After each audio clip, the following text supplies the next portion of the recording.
Bismillahirrahmanirrahim. Assalamualaikum warahmatullahi wabarakatuh. Saya Ihyar Faizi Sodik dari Prodi PAI semester 4 reguler Unusia A Matraman. Di sini saya akan menjelaskan tentang salah satu metode pembelajaran pendidikan agama Islam, yaitu metode keteladanan. Pada PowerPoint kali ini saya akan menjelaskan tentang metode keteladanan yang telah saya cantumkan di dalam PowerPoint ini, antara lain definisi metode keteladanan, kemudian langkah-langkah metode keteladanan, dan yang terakhir adalah kelebihan dan kekurangan metode keteladanan. Baik, langsung saja kita masuk ke pembahasan awal dari metode keteladanan ini. Yang pertama adalah definisi.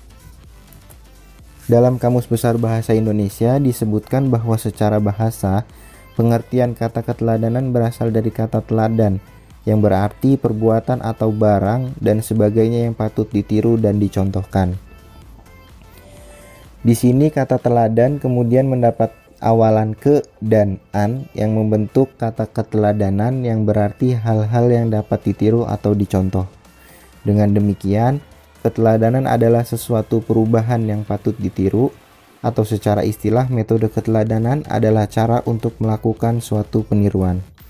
Dalam pandangan berbagai pakar PAI, metode keteladanan adalah suatu metode atau cara yang digunakan dalam pendidikan Islam dengan cara pendidik atau guru memberikan contoh-contoh teladan yang baik kepada peserta didik agar dapat ditiru dan dilaksanakan hingga tercapainya tujuan pendidikan dan pembelajaran yang telah ditentukan.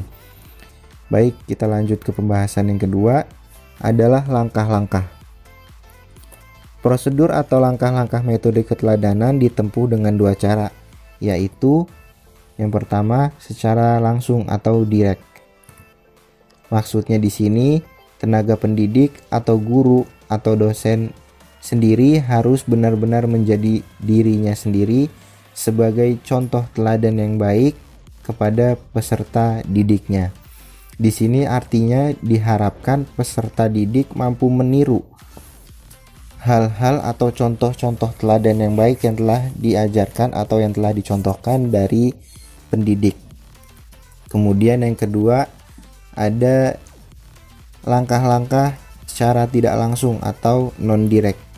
Di sini artinya dengan menceritakan kisah atau riwayat orang besar, para pahlawan, para syuhada, termasuk para nabi. Dengan begitu diharapkan peserta didik akan menjadikan tokoh-tokoh ini sebagai uswatun hasanah, yang diharapkan nantinya peserta didik mampu mencontoh atau meniru semua teladan-teladan yang baik dari riwayat orang besar, para pahlawan, syuhada, dan nabi-nabi.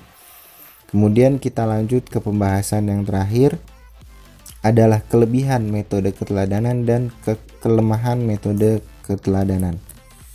Yang pertama, kelebihan metode keteladanan dapat menumbuhkan kesadaran yang tinggi bagi para pendidik. Kedua, pendidik merasa bertanggung jawab dari perilaku dan tutur kata yang baik untuk dapat ditiru dan digugu oleh para peserta didiknya.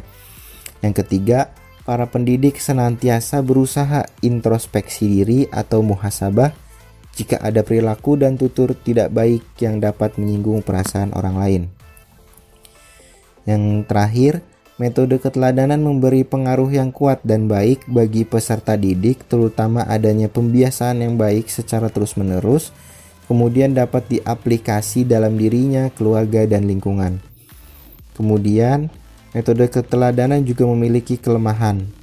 Yang pertama, para pendidik merasa berat dan risih bertemu dengan peserta didik jika pendidik merasa ada sesuatu perilaku dan tutur kata yang merasa atau dirasa dilanggar.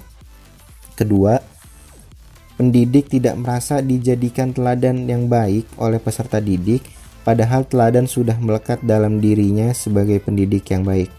Yang terakhir, apabila ada perilaku dan tutur kata yang kurang baik dari pendidik, maka secara langsung dan tidak langsung ditiru dan diterapkan oleh peserta didiknya.